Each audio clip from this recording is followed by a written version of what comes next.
Right අපි වැඩේ පටන් ගමු. හුඟ දවසකින් ඉන්නේ වීඩියෝ එකක් කරන්න පුළුවන් නේද? රයිට්. අපි යන අපතා ගිණුම් කරන සමීකරණ වලට පිටු අංක ඇවිල්ලා පිටු අංක ඇවිල්ලා 23 රයිට් 23 රයිට්. ගණිතය හා සිද්ධි වාර්තා කිරීම සඳහා ගිණුම් කරන සමීකරණය කතා කරන්න කලින් පුතා කියන්න ඕන සමීකරණය හරහා සමා ඔයාගේ ගිණුම්කරණයේ පදනම් වෙන්නේ. ඒ කියන්නේ පුතා දැන් ඔයා ඉන්නේ ගිණුම්කරණයේ මූලාශ්‍ර ලේඛන ටික ඔයා අඳුනගත්තානේ. මූලාශ්‍ර ලේඛන ටික හරි. ඊට පස්සේ ඔයාගේ මූලික සටහන් පොත් ටික ඔන්න අඳුනගත්තා නේද? හරි. රයිට්. ඒකත් හරි. ඊළඟට අපි කතා කරේ මූලාශ්‍ර ලේඛන වලින් මූලික සටහන් පොත් වලට ආපු තොරතුරු නිශ්චිත කාලයක් අවසානයේ සමහරට මාසයක් නැත්නම් සතියෙන් සතියට ඒක ඔයා තීරණය කරන්න ඕනේ. නිශ්චිත කාලයක් අවසානයේ ඔයා කොහෙටද දානවා කියන්නේ? ඔයාගේ පොදු ලෙජරයේ ගිණුම් වලට වාර්තා කරන්න ඕන. පොදු ලෙජරයේ ගිණුම් වලට වාර්තා කරන්න ඕන. සර් දැන් අපි මේ පොදු ලෙජරයේ ගිණුම් වලට යන්නද මේ සමීකරණයකට ආවේ? එහෙම ආපේක ෂෝක් පුතා. ඇයි දන්නවද හේතුව? පොදු ලෙජරයට ගිහලා ගිණුම් ගත කරන්න ඕන දිත්ත සටහන් න්‍යායට අනුව. මොන සටහන් න්‍යායටද? දිත්ත සටහන් න්‍යායට අනුව. ඔය ලූකා පැසියෝල 1494 නේද?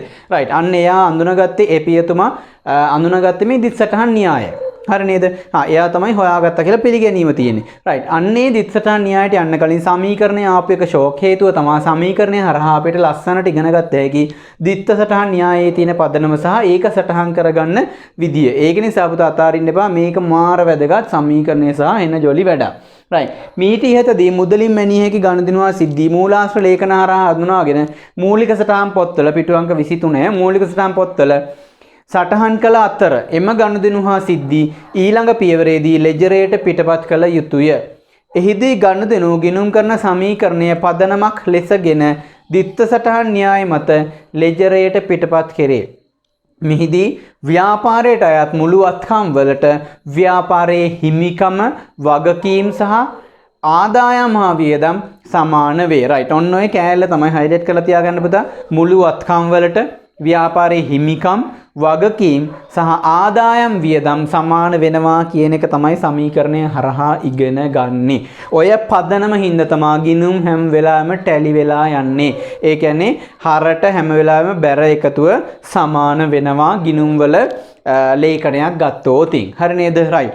ඒ කතාවට යන්න කලින් ගිණුම් කරන සමීකරණය කියන්නේ ගිණුම් කරන්නේ පදනම වගේ හිතාගත්තට කමන්නේ නම් පදනමට යන්න කලින් ඉගෙනගෙන යන්න ඕන જાති දෙකක් තියෙනවා මූලික වශයෙන්. ඒ දෙක තමයි සංකල්ප දෙකක්. ගිණුම් කරන්නේ සංකල්ප මත තමයි ගොඩක් වෙලාවට පදනම් වෙලා ඉන්නේ. මූලික පදනම ගිණුම් කරන සමීකරණය කියලා කිව්වට සංකල්ප 12ක් විතර තියෙනවා. අන්නේ ගිණුම් කරන සංකල්පත් අපි ඉගෙන ගන්න ඕනි.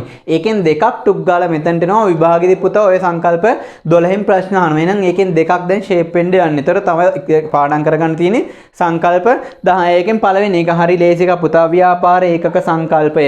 ඒ කියන්නේ අපි හැම වෙලාවෙම ඕනම වැඩක් කරන්න ගියාම තම තමන්ගේ සංකල්ප තියෙනවා නේ. සංකල්පත් එක්ක තමයි යම් මේ ඒ කියන්නේ පුරුදු තියෙනවා නේ. අපි කරන විදියක් තියෙනවා, හිතන විදියක් තියෙනවා. ගිණුම් කරන්නට ආවට පස්සේ හිතන විදි ටිකක් තියෙනවා. ඒ හිතන විදි පාදනම් කරගෙන තමයි අපි ගිණුම් කරන්නේ කරන්නේ.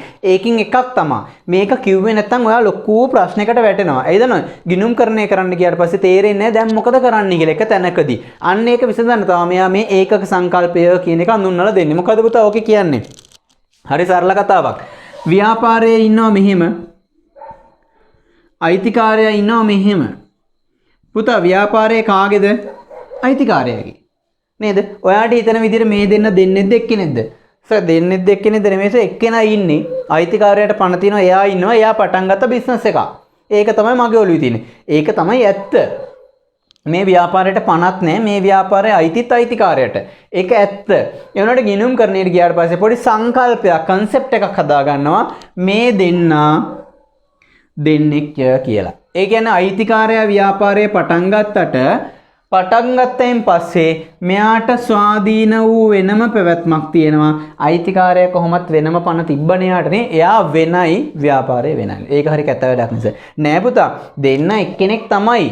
ගිණුම් කරන්නේ සඳහා කරන සංකල්පයක් විතරයි මේක. නැත්නම් උපකල්පනයක්, හඳුනා ගැනීමේ ක්‍රමයක්. නැත්නම් ගිණුම් කරන්නේ කරගන්න බැරුව යනවා. ඇයි දෙන්නම එකයි කියලා හිතුවොත් එහෙම පුතා මේ දෙන්න අතර වෙන ගනුදෙනු හා සිද්ධ උදාහරණයක් හිතන්නකෝ.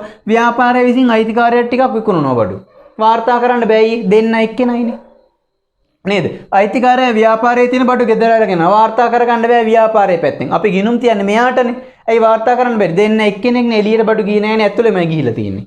මේ හරියට මේ සාක්කුවේ තිබ්බ බඩු ටික මේ සාක්කුවට දැම්මවා. ගිණුම් තියන්න ඕනේ නෑ. පාඩුවක් අලාභයක් මුකුත් නෑ. වත්කම් අඩුවීමක් වැඩිවීමක් දන්නේ නැත්නම් ඇරලා දාගමු. රයිට් කොහොම මේ දෙන්න අතර ගනුදෙනුත් එහෙම වාර්තා කරන්න වෙන්නේ නෑ. ඒක නිසා මේ දෙන්නෙක් නෙමෙයි. උපකල්පනය කරන්නලු දෙන්නෙක් කියලා. ඒ කියන්නේ මේ දෙන්න අතර ගනුදෙනු වුණත් වාර්තා කරගන්න පුළුවන්. මොකද ගිණුම් කරණය කරන්නේ මෙන්න මේ ව්‍යාපාරයේ පැත්තෙන්. පුතා අපි ගිණුම් කරණය කරනවද ගෙදර අයිතිකාරයට? අපි ඒ ලෙවල් වල ගණන් හදනවද account set එකක් හදනවද අයිතිකාරය හැදුවොත් එපා කියන්න බෑ. සාමාන්‍යයෙන් අපි කරන්නේ ව්‍යාපාරයේ ගිණුම් තැබීමනේ. ඒතර අයිතිකාරයා ගෙදර විදුලි බිල ගෙව්වට, එයාගේ ජල ගාස්තු ගෙව්වට, බබාට වියදම් කරාට, නෝනට වියදම් කරාට, කාර් එකක් ගත්තට, එයාගේ කාර් එකට තෙල් ගෙව්වට අපි ගිණුම් තියන්න ඕනි නෑ. ඇයි ව්‍යාපාරයට ඒක අදාළ නෑ. ඇයි අදාළ නැස? දැන් දෙන්නෙක්නේ. එතකොට ඒවා ගිණුම් නොතියන්නත් මෙයා ව්‍යාපාරයත් එක්ක කරන ගනුදෙනු ගිණුම් තියන්නත් කොහෙන්ද අපිට හයියාවේ? ඔව් මේ ව්‍යාපාරයේ ඒකක සංකල්පය. මොකක්ද ඒක කියන්නේ? ව්‍යාපාරය යනු අයිතිකරුගෙන් සහ වෙනත් බාහිර පාර්ශ්ව වලින් වෙන්නු ස්වාධීන වෙනම පැවැත්මක් ඇති ඒකකයක් ලෙස හඳුනා ගැනීම. එතකොට ගිණුම් තියන්න ලේසියි. එතකොට අයිතිකාරයත් එක්ක ගනුදෙනුවා සිද්ධ වෙන්න පුළුවන්ද බැයිද? පුළුවන්. ඒවා ගිණුම් තියනවද නැද්ද? තියෙනවා. අයිතිකාරයාගේ පෞද්ගලික දේවල් අපි ගිණුම් තියනවද? නෑ ගිණුම් තියන්නේ. ඇයි එයත් අනිත් මිනිස්සු වගේම තමත් එක් බාහිර පාර්ශවයක්. දැන් ඔයාට ඔන්න සංකීර්ණ වෙන තැනක් සරල කරලා දුන්නා. කවුද? ව්‍යාපාර ඒකක සංකල්පය. ව්‍යාපාර ඒකක සංකල්පය අනුව ව්‍යාපාරයට එහි අයිතිකරුවන්ගෙන් හා වෙනත් පාර්ශවයන්ගෙන් වෙන්නු ස්වාධීන පැවැත්මක් ඇති බවය.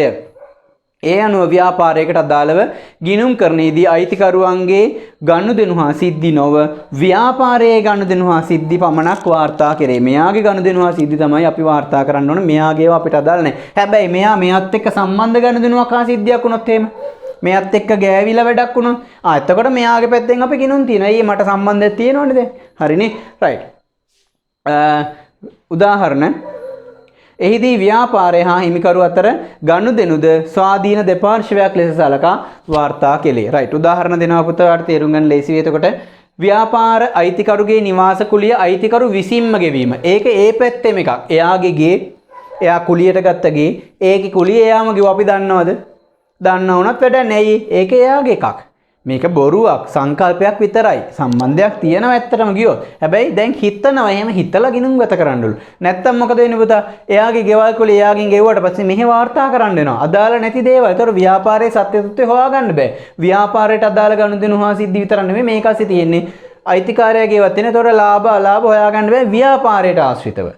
හරි නේද? ඒක නිසා තමයි මේ වැඩේ කරන්නේ. අයිතිකාරයාගේ වියදම් එයා දරුවා කියලා අපිට අදාළ නැහැ. අපි ගිණුම් ගත කරන්නේ නැහැ. රයිට්. දෙවෙනි එක පළවෙනි එක ව්‍යාපාර අයිතිකරුගේ නිවාස කුලිය අයිතිකරු විසින්ම ගෙවීම ව්‍යාපාරයට අදාළ ගනුදෙනුවක් නොවන බැවින් එය ව්‍යාපාරයේ ගනුදෙනුවක් ලෙස වාර්තා නොකෙරේ. නමුත් අයිතිකරුගේ නිවාස කුලිය ව්‍යාපාරයේ විසින් ගෙවුවොත් දැන් අපි ගෑවිලාද නැද්ද?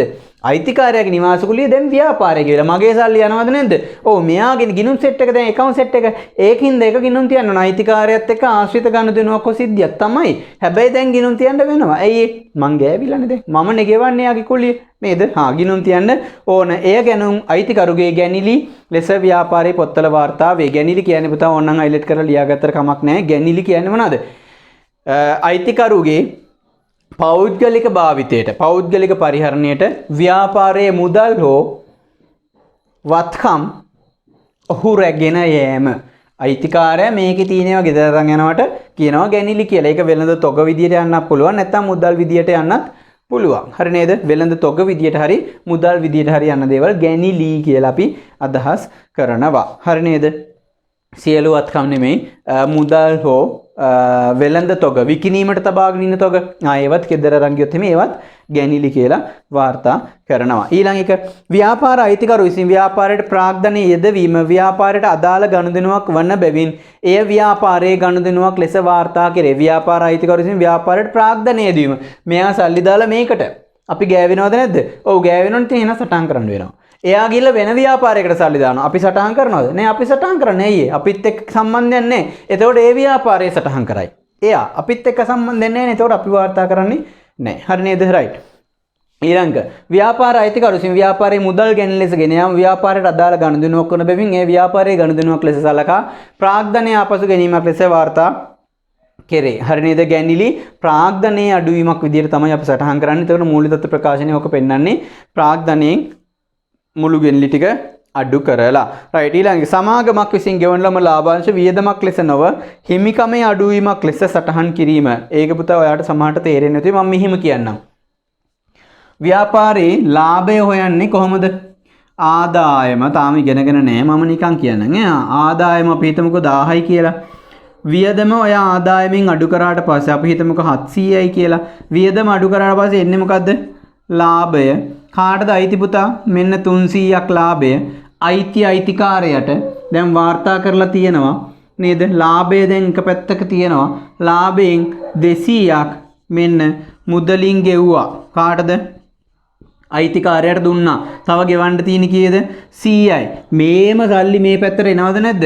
එනවා. කීයක් ආවද? රුපියල් 200ක් මේ පැත්තට ආවා. නේද? රුපියල් 200ක් මේ පැත්තට ආවා. ගිණුම්ගත කරනවද නැද්ද? ගිණුම්ගත කරනවා. right? ගිණුම්ගත කරන්නේ ව්‍යාපාරයේ වියදමක් විදියට නෙමෙයි. මේ ලාභය අයිති කාටද? අයිතිකාරයට, හිමිකරුට අයිති දේවල් වලට පස්සේ කියා දෙන්නම් හිමිකරුට අයිති දේවල් වලට අපි කියනවා හිමිකම කියලා. නේද? දැන් මේ ගෙවපු 200 ඔයාට මොකද්ද? වියදමක් නෙමෙයි. ව්‍යාපාරයේ තිබ්බ සල්ලි ගියා තමයි. right. ව්‍යාපාරයේ තිබ්බ සල්ලි ගියා තමයි. හැබැයි ඒක වියදමක් ලෙස නෙමෙයි. නමුත් වාර්තා කරනවා. මොනවා විදියටද? මෙන්න මේක පුතා ලාභාංශ ගෙවීමක් විදියට වියදමක් නොවුනත් ලාභය එයාටනේ අයිති. එතකොට ඒ හිමිකරුට හිමි දේවල් වලින් හිමිකමේ අඩුවීමක් විදියට අපි වාර්තා කරනවා. එහෙම වාර්තා කරන්න හේතුව මොකද්ද? දෙන්නෙක් වීම. ඒක ව්‍යාපාරයේ වියදමක් නෙමෙයි. වියදමක් වෙන්න විදිය නැහැ. මොකද ලාභය හොයාගත්ත වියදම් සියල්ල අඩු කරලා. දැන් ඉතුරු වෙච්ච ලාභය අයිතිකාරයට දෙන්න ඕනේ. ඒක වියදමක් මේ ව්‍යාපාරයට. ඒක එයාට තමයි අයිති. right? අන්න ඒකෙන් 200ක් එයාට දුන්නාට පස්සේ ව්‍යාපාරයේ තියෙන වත්කම් යනවා කාටද යන්නේ? අයිතිකාරයට. ඒ කියන්නේ මේ ව්‍යාපාරේ නම් මේ අයිතිකාරය නම් මේ සාක්කුවේ මේ සාක්කුවට සල්ලි එනවා. දෙන්නෙක් හින්දා වාර්තා කරන්න ඕනි. එක තැනකින් එළියට වත්කම් යනවා අනිත් පැත්තට ලැබෙනවා. අපි ගිණුම්ගත කරන්නේ ව්‍යාපාරයේ පැත්තෙන් නිසා වියදමක් නොවුනත් අයිතිකාරයට නෑ පුතා මේ ලාභය අයිති. ඒක වියදමක් නෙමෙයි. එයා ගෙදර අරන් ගියාට නේද? ඒක වියදමක් නොවුනත් අපි ලාභාංශ ලෙස මේ පැත්තේ වාර්තා කරනවා. මොකද දෙන්නෙක් නිසා ඒකක සංකල්පය පදනම් කරගෙන. right. ඕක සමාගමකට ආවට පස්සේ මෙන්න මේ ලාභ බෙදාහරණයකට අපි නම දෙනවා මොනවා කියලාද? ලාභාංශ කියලා. ඩිවිඩන්ඩ් කියලා කියන්නේ ඕවට. right. ඊළඟ එක ව්‍යාපාරයේ හිමිකරු ඔහුගේ විදුලි බිල ඔහු විසින්ම ගෙවීම ව්යාපාරයට අදාළයිද නැත. ඊළඟ එක අපි එහෙනම් ගිණුම්ගත කරයිද? නෑ ගිණුම්ගත කරන්න වැඩක් නෑනේ. හිමිකරුගේ ජල බිල්පත් ගාස්තු ව්‍යාපාරයට අදාළ නොවීම තවත් උදාහරණයක්. ඊළඟ එක ව්‍යාපාරයට වෙනම අනන්‍ය වූ නමක් බොහෝ විට පැවතීම. ව්‍යාපාරයට වෙනම අනන්‍ය වූ නමක් බොහෝ විට පැවතීම කියන පුතා මගේ නම ලහිරු විදානාරච්චි නම් මගේ YouTube channel එකේ තියෙන්නේ edwin 1 කියලා. right. එයි මම ලහිරු විදානාරච්චි කියලා දෙන්නේ නැත්තේ. මම කැමති ඒකට වෙනම අනන්‍යතාවයක් තියෙනවා නම් ඒක එක එක්කෙනාගේ මතය කැමැත්ත. හැබැයි මගේ ලහිරු විදානාරච්චි කියලා YouTube channel එක දැම්මත් කමක් නැහැ. නැත්නම් මම මෙතන කඩයක් දානවා. කඩේ දාලා ඉවර ලහිරු විදානාරච්චි කියලා ලියලා තියෙනවා කඩේ නමට. කවුරුත් එපා කියන්නේ නැමත් බොහෝ විට මගේ නමින් නෙමෙයි මම බිස්නස් එකේ නම දාගන්නේ. ඒකට වෙනම අනන්‍යතාවයක් දෙනවා. මේ මගේ අර අතන තියෙන අර ස්ටෝස් එක ඒක මගේනේ. එහෙම කියලා කියනවනේ. ඒක බොහෝ විට කියලා කිව්වේ ඒකයි බොහෝ විට වෙනම අනන්‍යතාවයක් දීලා එයා වෙනම රන් වෙනවා. හරි නේද? right. තව උදාහරණ නැහැ. මෙහෙම එකක් හිතන්නකෝ පුතා. අපි කතා කරන්නේ අයිතිකාරයාගේ වියදම. අයිතිකාරයාගේ බබාගේ ඉස්කෝලේ ෆී එක. රුපියල් 15000ක් 20000ක් ව්‍යාපාරයේ ගෙවනවා. අපිට අදාළයිද නැද්ද? අදාළයිනේ නේ. මම නෙගෙවන්නේ තරම වාර්තා කරන්න ඕන. මොකද දෙන්නෙක් නිසා. right. කොහොම හරි දෙන්න අතර ගනුදෙනු සිද්ධ වුණත් ව්‍යාපාරය හා සම්බන්ධ ගනුදෙනු නම් වාර්තා කරනවා. කොහෙන්ද හයියෙන්නේ? මෙයා වෙනම එකක් කියලා හිතන්නත් මෙයා වෙනම එකක් කියලා හිතන්නත් කොහෙන්ද හයියෙන්නේ? හයියෙන්නේ ව්‍යාපාර ඒකක සංකල්පයෙන්. ඊළඟ එක හරි ලේසි සංකල්පයක් මූල්‍ය මිනුම් සංකල්පය නම් සංකල්ප 12න් එකක්. දෙකක් ඉවරයිනේ. මූල්‍ය මිනුම් සංකල්පය කියන පුතා ඉස්සරහින් ලියාගත්තත් කමන්නේ. මුදලින් මැනිය හැකි දේවල් තමයි අපි මූල්‍ය ගිණුම් කරන්නේ සටහන් කරන්නේ බොහෝ විට. වෙනත් විශේෂිතව ගිණුම් කරන ප්‍රමිතියක් මගේ නිර්දේශ කරලා තියෙනවා නම් මෙන්න මේ වගේ මූලික නොවන තොරතුරක් වුණත් සටහනක් අස්සේ හරි ලියලා තියන්න හොඳයි කියලා. එතකොට අපි සටහන් කරනවා. නැත්නම් සාමාන්‍යයෙන් විශේෂිත අවශ්‍යතාවයක් නැත්නම් අපි මූල්‍ය ගිණුම් කරන්නේ අනාවරණය කරන්නෙම මුදලින් මැනිය හැකි ගනුදෙනු රුපියල් දාලා ලියන්න පුළුවන් ඒවා විතරයි. ඒකත් සංකල්පයක්. හරි නේද? රයිට්. ඒකත් අපිට කියව ගත්ත හැකි. ඊළඟට එනවා පුතා ප්‍රශ්නෙකට. ප්‍රශ්නෙට උත්තරය යටින් තියෙනවා. ඔයාම තනියම කරලා අවබෝධ කරගන්න මේ ප්‍රශ්නේ කොහොමද වෙන්නේ. එතකොට ඔයාට සංකල්ප ටික ඒ පිළිබඳ සංකල්ප දෙක ඒ සම්බන්ධයෙන් ඔයාට පොඩි අවබෝධයක් එයි. රයිට්. හරි. ඊළඟ එක. ඔන්න පුතා වැදගත් තැනට එනවා. එක් එක් අවස්ථාවලට අදාළව ගිණුම් කරන සමීකරණය. ඒක මෙහෙම පුතා එහෙනම් ජොලි වැඩියෝක. රයිට්. හරි. මෙතනින් තමයි මම වැඩේ පටන් ගන්නෙ. මේකෙන් ගිණුම් කරන දිත්ත සටහන් න්‍යායත් අපිට ඉගෙන ගන්න පුළුවන්. රයිට්. ඒක ඊළඟට තමයි ඉගෙන ගන්න. හැබැයි මේක හොඳට තිබ්බට පස්සේ මම මෙහෙම කියනවා. මේකේ මෙහෙම තිබ්බේ මතකද? එතකොට මේක මෙහෙම වෙන හින්දා මේක මෙහෙමයි වෙන්නේ. එහෙම උගන්වනවා. රයිට්. ඒකින්ද මේක හොඳට තියෙන්න ඕන. මොකද මේක කියලා උගන්වනකොට මේක ඔළුවේ තියෙන්න ඕන නිසා. රයිට්. දැන් මේකේ මෙහෙම කතාවක් තමයි තියෙන්නේ. හැබැයි මේකේ මෙහෙම කතාවක් තිබ්බට එහෙමයි කියලා කාත් එක්කවත් ගිහිල්ලා රණ්ඩු කරන්න එහෙම නැහැ. නේ ඔක මෙහෙම නෙමෙයි සමීකරණේ තියෙන්නේ මෙහෙම කියලා. ඔයා දැනගත්තම ඇති වෙන්නේ. රයිට්. හරි. මෙහෙම ලියමුකෝ. පළවෙනි සමීකරණයේ තියෙනවා පුතා. පළවෙනි සමීකරණය. රයිට්. පළවෙනි සමීකරණය මෙහෙම තියෙනවා. වත්කම් සමානයි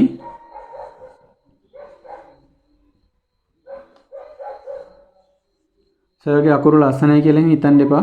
මේ මොකද මේ උඩරේම වගේ ගණන් හදනකොට පේන්නෙත් නැහැ. රයිට්. වත්කම් සමානයි නෑනේ සර් එහෙම කියන්න තරම් ලස්සන නැහැ නේ. ඔව් ඉතින් එහෙම ඒ වුණාට කියන්න එපා. ඉතින් එහෙමනේ. කැත්තයි කියන්න එපා. වත්කම් සමානයි හිමිකම. මේ දෙක ගැන මම මෙහෙම කියා දෙන්නම්. ඊට කලින් මෙහෙම එකක් කියනනම් එතකොට ඔයාලට තේරෙයි. දැන් මෙහෙම හිතමුකෝ පුතා. ඔයා ඔන්න දැන් එකපාර අහසින් පිටකොටුවට වැටෙනවා. අහසින් වැටෙනවා. මේව ඩුග් ගාලා වැටෙනවා. එතකොට ආත භූත නැතුව මේම කැරක් කැරක බලනවා. ඒ මොකද්ද බං මේ වුනේ? මෙහෙම ලංකාවට ආවා. මෙහෙම සාක්කු දෙකකුත් තියෙන කල්සමකුත් තියෙනවා. ෂර්ට් එකේ සාක්කුවක් තියෙන ෂර්ට් එකකුත් තියෙනවා. රයිට්. මගේ සාක්කුවෙත් කීයක්ද තියෙනවා. රයිට්. දැන් ඔයාගේ සාක්කුවේ කීයක්වත් නැහැ කියලා හිතමුකෝ. ඒ කියන්නේ ඔයා දැන් ඩුග් ගාලා අහසින් වැටෙනවා. කලින් සාක්කු දෙකක් තියෙස්, පිටිපස්සේ සාක්කු දෙකක් තියෙස්, ෂර්ට් එකක් තියෙනවා. ඒකේ සාක්කුවක් තියෙනවා. ඒකේ මගේ සල්ලි වගේක් තියෙනවා කීයක්ද? හැබැයි ඔයාගේ නැහැ කියලා හිතමුකෝ. ඒ කියන්නේ හිස්. empty pocket මිනිස්සෙක් තමයි උඩින් වැටලා තියෙන්නේ. right. වැටලා දැන් මේෙන් බල ඉන්නකොට පාර යන එක්කෙන නිකන් ජොලියට වගේ වාදියා බලලා අහසින්නේ වැටුනේ. මං කියනවා වෙයි නෑ කීයක් තියෙනවද? වත්කම් කොච්චරද ආගාව? මට හොඳට සිංහල පුළුවන් හතර මේ අහසින් වැටුණා. යා අහනවා මගෙන් මේ වත්කම් කීයක් තියෙනවද ආගාව කියලා. මං රවල බලලා කියනවා මේ මල්නවා වත්කම් නෑ. යන්න කියනවා. right. එතකොට දැන් ඔන්න ඔයා අහසින් වැටිච්ච ගමන් ඔයා ගාව වත්කම් නෑ. නේද? වත්කම් නැති මිනිස්සෙක් කොහොම ඉන්නවා? විනාඩි 3ක් විතර යද්දි අංකල් කෙනෙක් මෙහෙම ඇවිල්ලා පුතා මෙන්න මේ ලක්ෂ්‍ය තියාගන්න කියලා කියනවා. දැන් අර මිනිස්සේ අරහෙට ගියානේ ඉස්සෙල්ලා අරහල ගිය වත්කම් කීයද කියලා. එයා වැඩේ කරගෙන මෙහෙට යනවා. යන ගමන් නිකන් නෝන්ඩිට වගේ වාදී ආයෙ බලලා මේ වත්කම් කීයද ආගව කියලා අහනවා. නේ? දැන් මං කියනවා මොකද්ද? මේ තප්පර 3කට 4කට කලින් මේ මිනිස්සු ඔය ප්‍රශ්නේම මගෙන් ඇහුවා. එතකොට මං කිව්වා වත්කම් නැහැ. දැන් අංකල් මට ලක්ෂයක් දුන්නා පව් කියලා. දැන් අර මිනිස්සේ මෙහෙම යනකොට මං කතා කරලා කියනවා මගෙන් අරක අහන්නකෝ. වත්කම් කීයක් තියෙනවද කියලා එයා අහනවා. කියනවා ලක්ෂයක් තියෙනවා කියලා. ඊළඟ ප්‍රශ්නෙට එන්න කලින් මේ පැත්තේ නිකන් ලියාගමු. ඔයාලට පේනවා ඇති නේද? මේ පැත්තේ වත්කම් කීයයිද? ඔයාගාව වත්කම් තියෙනවා ලක්ෂයක්. මොනවද වත්කම? මුදල්. ඔයාගාව මුදල් වැඩි වුණා. නේද? අර මිනිස්සයා පුදුම වෙන අයියකෝ. දැන් විනාඩියකට කලින් මම මෙතනින් ඇද මේක වත්කම් නැහැ කියලා අහසින් වැටලා හිටියේ. දැන් මුගෙන් වැඩේ කරගෙන මම මේ විනාඩි දෙකෙන් මෙහෙට එනකොට මූ කියනවා ලක්ෂයක් තියනවලු. උට අහන්න හිතෙනවනේ පුතා මේ ප්‍රශ්නේ මොකද්ද? කොහෙන්ද බං සල්ලි? කොහෙන්ද බං සල්ලි? දැන් මෙන්න උත්තරේ දෙනවා. මොකද්ද උත්තරේ? අර අංකල්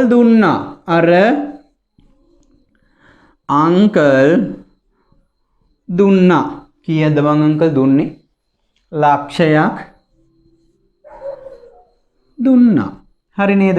දැන් මේ කතාව මොකද්ද පුතා මේ ලියන්නේ මේ සමීකරණය කියලා හිමිකම නෙමෙයි මේ. right? මේකේ සමීකරණේ පුරාවටම තියෙන්නේ මෙච්චරයි. මොකද්ද?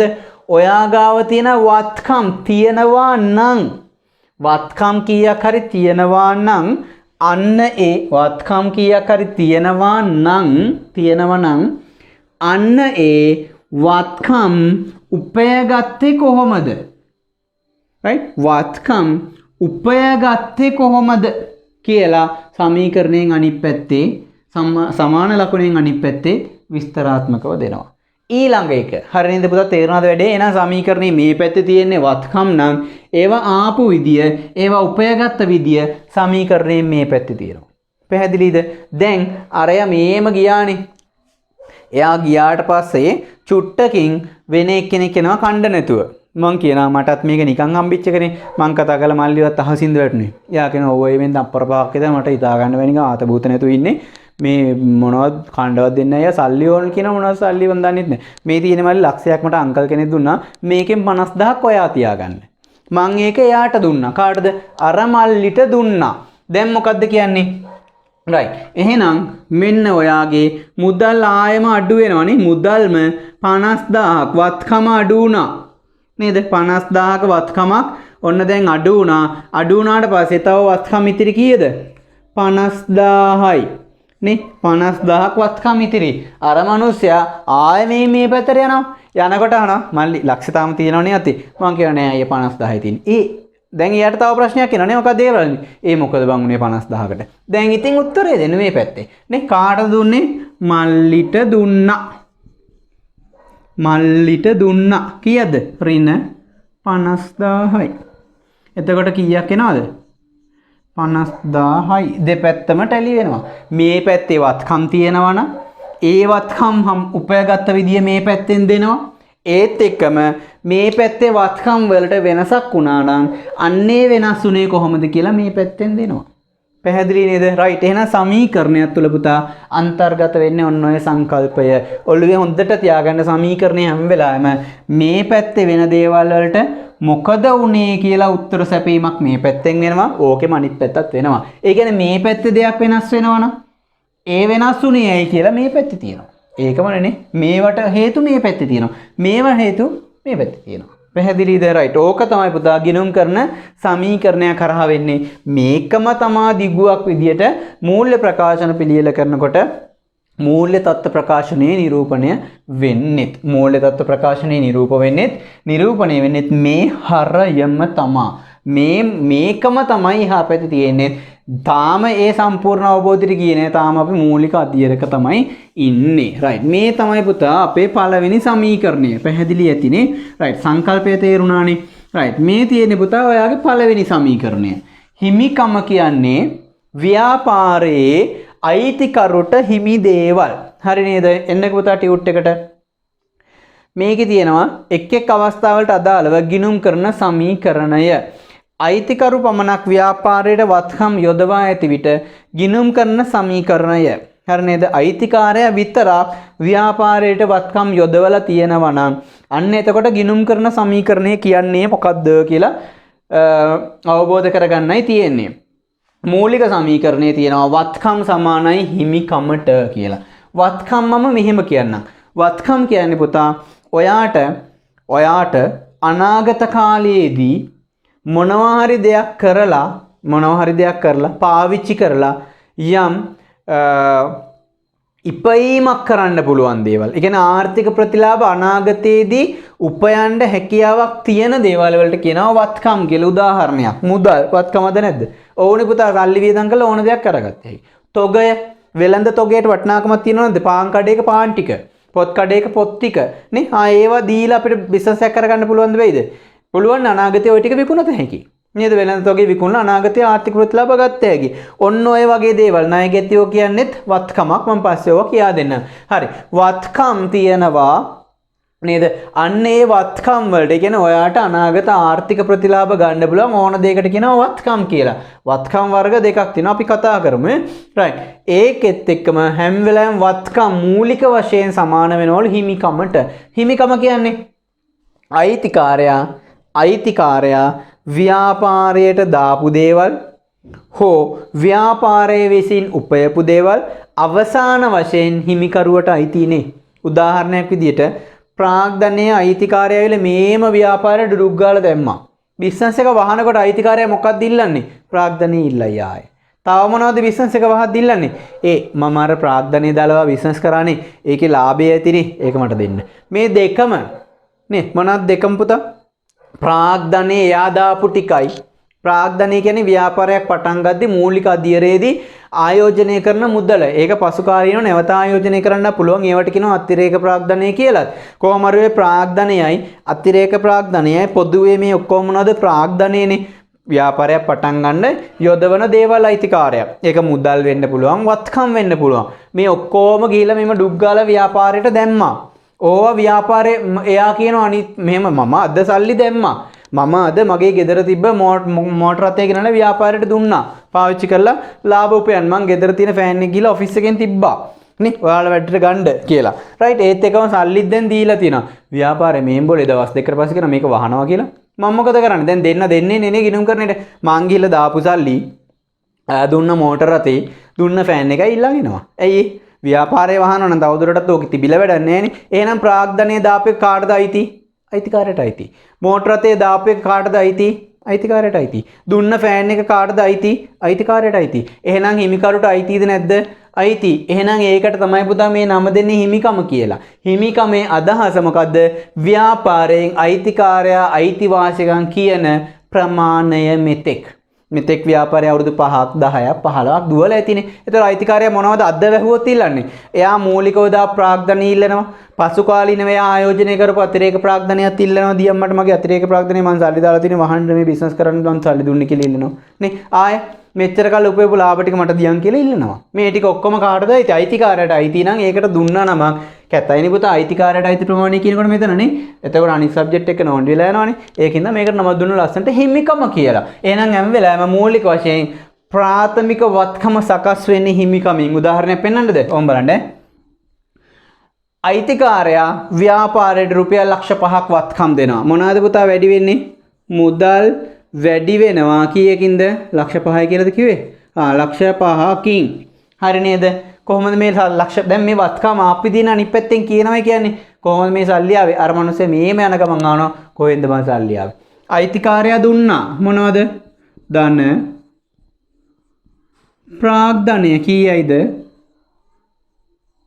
ලක්ෂ 5යි. දැන් මේකෙන් මොකද්ද අදහස් වෙන්නේ? ව්‍යාපාරයේ සල්ලි ලක්ෂ 5ක් තියෙනවා. හැබැයි ඒක අයිතිකාටද? අයිතිකාරයට අයිති. කියන එක තමයි කියන්නේ. නේ මේ වත්කම් හොයාගත්තේ කොහෙන්ද? දෙවැනි එක ව්‍යාපාරයට අයිතිකාරයා පසු කාලීනව මෝටර් රථයක් දානවා. මේක අපි හිතමුකෝ සල්ලි වලින් දුන්නේ කියලා මේ මුදල් කියලා දාගත්ත ඒකනේ නේ. හරි දෙවැනියට මෝටර් රථයක් දෙනවා. වත්කමද නැද්ද? මෝටර් රථය පාවිච්චි කරලා අනාගතයේ ආර්ථික ප්‍රතිලාභ ගන්න පුළුවන්ද බෑද? මෝටර් රථය දුවලා කරලා මොන හරි කරලා පාම් බෙදලා හරි ඕන එකක් කරලා මේකෙන් ආර්ථික ප්‍රතිලාභ ගන්න පුළුවන් නේ. එපා කියනවාද බිස්නස් එකට අයිතිකාරයා මෙම් කාර් එක දෙන්නද බිස්නස් එක කියලා අප එපා කියන නෑ අපිට එපා ආයි කාර්. එහෙම කියනවා නෑ. නිකන් දෙනවන ඕන එකක් නේ. රයිට්. එහෙනම් දාන මෝටර් රථය වත්කම අපි හිතමුකෝ ලක්ෂ 7යි කියලා. දැන් අර මිනිස්සයා මේම 7 ලියපු ගමන් මේම යනවා ඉස්සරහින්. යද්දි මොකද කියන්නේ? ඒ කොහෙන්ද මම මේ වත්කම් වැඩි වෙලා නේ. ඉස්සර දීපු 500 දැන් 700 වුණානේ. මම දැන් උත්තර දෙන්න ඕන එයාට. මොකක් කියනවද? ඒත් ප්‍රාග්ධනය තමයි. අතිරේක ප්‍රාග්ධනය කිව්වොත් ප්‍රශ්නයක් නෑ. එහෙනම් අතිරේක ප්‍රාග්ධනය කීයද? ලක්ෂ 7යි. ආපු විදිය තමයි මේ පැත්තේ තියෙන්නේ. පැහැදිලිද? තව එකක් තියෙනවා. ඒකත් නිකන් කියන්නම් ඈ. රයිට්. මේ ප්‍රාග්ධනය වැඩි වෙන්න පුළුවන් විදියක් හිමිකම කියලානේ කිව්වේ. ඊට පස්සේ අපි ටියුට් එකට යන්. නැත්තම් අපි ටියුට් එකට යන්නේ. තාම ඔයාලට තේරෙනව අඩුයින්නේ. ඒක නිසා අපි ඒ කැල චුට්ටක් තියලා. හරි. දැන් එහෙනම් ඔයාලට තේරෙන්න ඇතිනේ මේක තමයි පුතා ව්‍යාපාරයකට අදාළව මූලික සමීකරණය. මොකද්ද මූලික සමීකරණය අපි ගාව තියෙන්නේ? වත්කම් සමානයි හිමිකමට. ඔයා දන්නවා මේ දෙක දෙපැත්තේ තියෙන්නේ මොනවද කියලා. එහෙනම් මෙන්න මේ පැත්තේ වත්කම් මූලික වශයෙන් ආයෝජනය කරනකොටත් පසු කාලීනව වත්කම් වෙනස් වීම වලට ලක් වෙනකොටත් මේවට හේතුපාදක වෙච්ච කාරණා මෙන්න මේ හිමිකම පැත්තේ තියෙනවා. හිමිකම කියන්නේ වත්කම් වලින් අයිතිකාරයට අයිති ප්‍රමාණය. තාම ඉතින් අයිතිකාරයා ව්‍යාපාරයට සල්ලි දැම්ම මෝටර රථයක් දැන් මෙච්චර මුකුත් වෙන වෙලාව නැහැ. බිස්නස් වෙලා නැහැ. අපි එයා දුන්න සල්ලි තියන් ඉන්නවා. අපි එයා දුන්න මෝටර රථේ තියාගෙන මෙහෙම ඉන්නවා බලාගෙන මුකුත් කරන්නේ නැතුව. ඔය ටික කාටද අයිති? අයිතිකාරයට අයිති. සමීකරණය තුල ඒක නිරූපණය වෙනවා. වෙන මොනවත් වෙලා නැහැ. හරි නේද? යන්දපුතා ටියුට් එකට. රයිට්. මේකෙන් අපි ඒ ටික ඉගෙන ගමු. රයිට්. උදාහරණ. පහත ගනුදෙනුවා සිද්ධි මූලික ගිණුම් කරන සමීකරණයට ආදේශ කරන්න. 1. අයිතිකරු විසින් ලක්ෂ 5ක මුදල් මුල්වරට සිය ව්‍යාපාරයේ ආයෝජනය කිරීම. මේ වාසනාවට ඒකමයි මාත්තරන් තියෙන්නේ. හරි නේද? ලක්ෂ 5ක් මුල් වලට ආයෝජනය කරා. බලන්න පුතා යටින් උත්තරේ තියෙනවා මුදල් වැඩි වෙනවා ලක්ෂ 5යි ප්‍රාග්ධනය වැඩි වෙනවා ලක්ෂ 5යි. දෙවෙනි එක අයිතිකරු විසින් ලක්ෂ 2ක් වටිනා යන්ත්‍රයක් ව්‍යාපාරයට ගෙන ඒම. ඒක නම් වෙනස් නේ. මේකට යන්ත්‍ර ලක්ෂ 7කුත් නෙමෙයි. මෙතෙන්ට ලියනවා යන්ත්‍රයක් ආවා වත්කම් කියලා. කොහෙන්ද ආවේ? අර මිනිස්සයා අහනවා කොහෙන්ද මං මේ ලක්ෂ 2ක් වැඩි වුණේ? අතිරේක ප්‍රාග්ධනය නිසා කීයද? ලක්ෂ 2යි. මේ බලන්න දෙපැත්ත ටැලි වෙනවා, හැම වෙලාවෙම ටැලි වෙනවා. තුන්වෙනි එක අයිතිකරු විසින් 50000ක් වටිනා වෙළඳ තොග ව්‍යාපාරයට ගෙන ඒම. මේ පැත්තට මොනවද දෙන්නේ? එදිනෙදා විකුණන්න ඕන බඩු ටිකත් අයිතිකාරයම ගෙනත් දෙනවා. පොත් කඩේ නම් පොත් ටික දීලා තියෙනෙත් අයිතිකාරයා. වැහුවොත් එහෙම හෙට මොනවද අරන් යන්නේ? පොත් ටික අරන් යනවා. එහෙනම් කාටද මේ පොත් ටික අයිති? අයිතිකාරයටයි. ඒකට ලස්සනට අමක් දුන්නා. මොකක් කියලාද? හිමිකම කියලා. රයිට්. ඊළඟ එක වෙළඳ තොග කීයක් දෙනවා කියන පුතා? 50000යි නේ. 50000යි. ප්‍රාග්ධනය කිව්වට කමන්නේ. රයිට්. මේවා පසු කාලින වියදෙන නිසා අතිරේක ප්‍රාග් ධනය 50000යි. ඊළඟ එක මුදල් 3 ඉවරයිනේ. 4 අයිතිකරු විසින් 1,50,000ක් වටිනා මුදල් නැවත ව්‍යාපාරයට ගෙනීම. ආය ගේනවා. නියම අයිතිකාරය නේද? හා එහෙනම් දන්න මුදල් කීයද පුතා කියනවා කියන්නේ 1,50,000යි. සමානයි ඒකත් ප්‍රාග්ධනය කිව්වට කමන්නේ. අපි ලියනවා අතිරේක ප්‍රාග්ධනය. රයිට්. කීයද පුතා? 1,50,000යි. 1,50,000යි. හරි. ඊළඟ එක අයිතිකරු විසින් 10,000ක් වටිනා මුදල් සහ 5,000ක් වටිනා වෙළඳ තොග සිය පෞද්ගලික ප්‍රයෝජනට ගෙන යාම. ගණ්ඩ පුතා රතු පාට පෑන ඉස්සරහින් ලියාගන්න.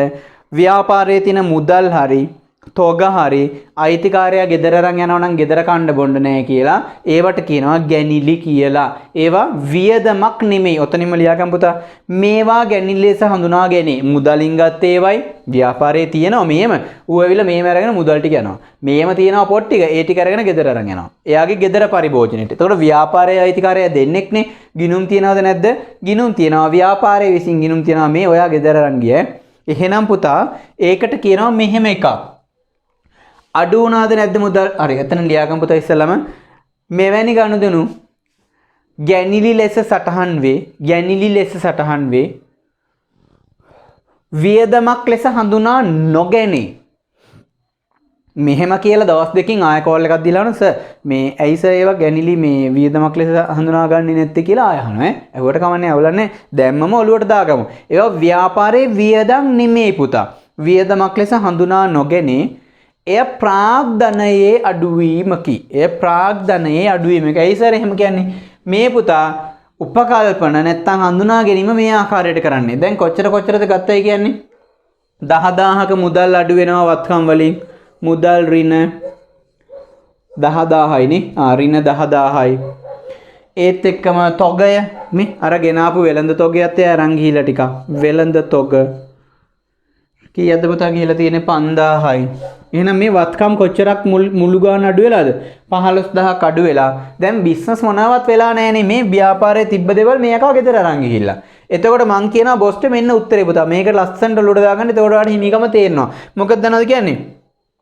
බොස් ඇවිල්ලා මෙතන කීයක් තියෙනවද කියලා එකතු කරලා බලනකොට 5යි 2යි 7යි 7යි 8යි 9ක් නේ. ලක්ෂ 9. අපි හිතමුකෝ අද බිස්නස් එක දැන් වැහුවා. මේවත් නෑ හෙට වැහුවේ. හෙට වැහුවා. මේ වැඩේ දැන් ඊයේ උනේ. අද වෙනවා මේ දෙක 10,000කුයි 15,000ක් යා ඔක්කොම ටික අරන් යනවා. සල්ලි 10,000ක් අරන් ගියා. තොග 5,000ක් අරන් ගියා. දැන් බිස්නස් එක බලන් ඉන්නවා. මේක අරන් ගියා නේද? බිස්නස් එකට තද වෙනවා. හෙට බිස්නස් එක වහනවා. වැහුවට පස්සේ අයිතිකාරයා එනවා. ඇවිල්ලා කියනවා මේ ඔයාට මම ඉස්සෙල්ලාම ලක්ෂ 5ක් දුන්නා. හොඳට අහගන්න. ඊට පස්සේ මං ආයෙ ලක්ෂ 2ක් වටනේ මොනවද දීලා තියෙන්නේ? යන්ත්‍ර දුන්නා. ඊට පස්සේ ආයෙ වෙළඳ තොගයකුත් ගෙනත් දුන්නා. ඊට පස්සේ මං ආයෙ මුදලුත් දුන්නා. දැන් මං ඔයාට දීලා තියෙන ඔක්කොම ලක්ෂ 9ක් දීලා තියෙනවා. මට ඒ ලක්ෂ 9 දෙන්න. මං කියනවා පිස්සු ගෙලින්න එපා සර්. ඊයේ හවස මතකද ඔයා ගෙදර බඩුනේ කියලා රුපියල් 10,000කුත් ගත්ත මගේ ලාච්චුවෙන් වෙළඳ තොග ස්ටෝර්ස් වල තිබිලා 5,000කුත් අරන් ගියා. ඒ කියන්නේ සර් ඔයාගේ හිමිකම ඔයාට තිබ්බ ලක්ෂ 9ක්. ඒකෙන් දැන් ඔයාට හිමිකම මම ගෙවන්න තියෙන්නේ තව ලක්ෂ 9ක් නෙමේ මේ 15,000 අඩු කරලා. ඒ කියන්නේ 8,85,000 සර් මම ඔයාට ගෙවන්න තියෙන්නේ. මොකද ඔයා ඊ ඇවිල්ලා 15000ක් අරන් ගියපු නිසා. ඒ කියන්නේ පුතා ව්‍යාපාරයේ තියෙන මුදල්, ව්‍යාපාරයේ තියෙන තොග අයිතිකාරයා ගෙදර අරන් යනවනම් නමක් දෙනවා ගැනිලි කියලා. ඒවා වියදම් කියලා අඳුනගන්නේ නැහැ. ඒවා හිමිකමේ අඩුවීමක්. ඒ කියන්නේ බිස්නස් එක වහන දවසට ඌ ගෙදර අරන් යන තියෙන ගාණෙන් අඩු වෙනවා කියන එක. රයිට්. එහෙනම් මේ දෙකටම අපි නමක් දෙනවා මොනවද පුතා? ඔයත් ලස්සන තැනකින් ලියාගන්න. ගැනිලි කියලා. ඒක මේ පැත්තට එද්දී මොකද වෙන්න ඕන? ප්‍රාග්ධනයේ අඩුවීමක් ඍණ ගැනිලි තියෙයිද? ඔක්කොම තියෙනවා. එකට දැම්මත් කමක් නැහැ. අපි වෙන වෙනම දාන්නත් පුළුවන්. රයිට්. ගැනිලි 15000යි. මොනවද එන්නේ? ඍණ. ඔන්න පුතා ඔයාගේ හිමිකමේ වත්කම් වලයි සමීකරණය. මේ ගනුදෙනුවේ වෙන ඉන්වෝල්ව්මන්ට් එකක් නෑ. කියන්නේ අනිත් ගනුදෙනු වල බලපෑමක් නේ. වෙලා තියෙන තන්නේ කර හිමිකමේ බලපෑමක් විතර. බිස්නස් කරලා නැහැ. විකුණුම් නැහැ, ගැනුම් නැහැ, වෙන වියදම් නැහැ, මොනවත් නැහැ. රයිට්. තන්නේ කර තියෙන්නේ අයිතිකාරයයි ව්‍යාපාරය අතර ගනුදෙනු ටිකක් විතරමයි. රයිට්. එහෙනම් මේ පැත්ත එකතු කරන්න පුතා බලන්න මොකද වෙන්නේ කියලා. කීයක් එනවද? 5යි 2යි 7යි 7යි 7යි 50යි 9යි 9න් 15ක් ගියාම 885යි නේද? 8,85,000යි. මේ පැත්තේ තින්නේ ඒ ගානමයි. රයිට්. 8,85,000යි. රයිට්. එතකොට මේ දෙක ටැලි වෙනවා. මෙන්න මේ හරය තමයි අපි පාවිච්චි කරන්න මූලික තත්ත්ව ප්‍රකාශනයටත්. මේකේ ලස්සන සම්බන්ධයක් තියෙනවා. පස්සේ අපි කතා කරමු. තව ගණන් තියෙනවා මේකේ. රයිට්. සටහන පස්වන ගැලපිල්ල එකවරද පහත පරිදි සටහන් කළ හැකිය. රයිට්. ඊළඟට එනවා පුතා මෙන්න මේ හිමිකම සකස් වන විදිය ගැන සාකච්ඡා කරන්න. ඒ කියන්නේ මෙන්න මේ හිමිකම හැදෙන විදිය. හිමිකම හැදෙන විදිය. ඒ කියන්නේ මේ සමීකරණේ හොඳට අහගන්න. මේ මම හොඳට අහගන්න කියන්නේ හොඳට අහගත්තොත් හොඳයි වගේ නේ. මට නිතර එහෙම කියවෙනවනේ. හරි. වත්කම සමානයි හිමිකම. හිමිකම කියලා නොලියා මේක ප්‍රසාරණය කරලා ලියන්න පුළුවන්. ඒ කියන්නේ මේක අන්තර්ගත වෙන විදිය. මෙන්න දීලා තියෙනවා පුතා. මේක මෙහෙම හිමිකම කියලා කිව්වත් කමන්නේ. හැබැයි ඔයා දැනගන්න ඕන මේ හිමිකම ඇතුලේ මොනවද තියෙන්නේ කියලා. ඒ කියන්නේ මේක සමානයි මෙන්න දීලා තියෙන විදිය බලන්නකෝ. හිමිකම සමානයිලු. ප්‍රාග්ධනය මේ තුල අන්තර්ගතයි. ධනය මේ තුල අන්තර්ගතයි. හිමිකම ASCII ප්‍රාග්ධනය තියෙනවා. 2 යොදපු අතිරේක ප්‍රාග්ධනය එකතු වෙලා ඇති.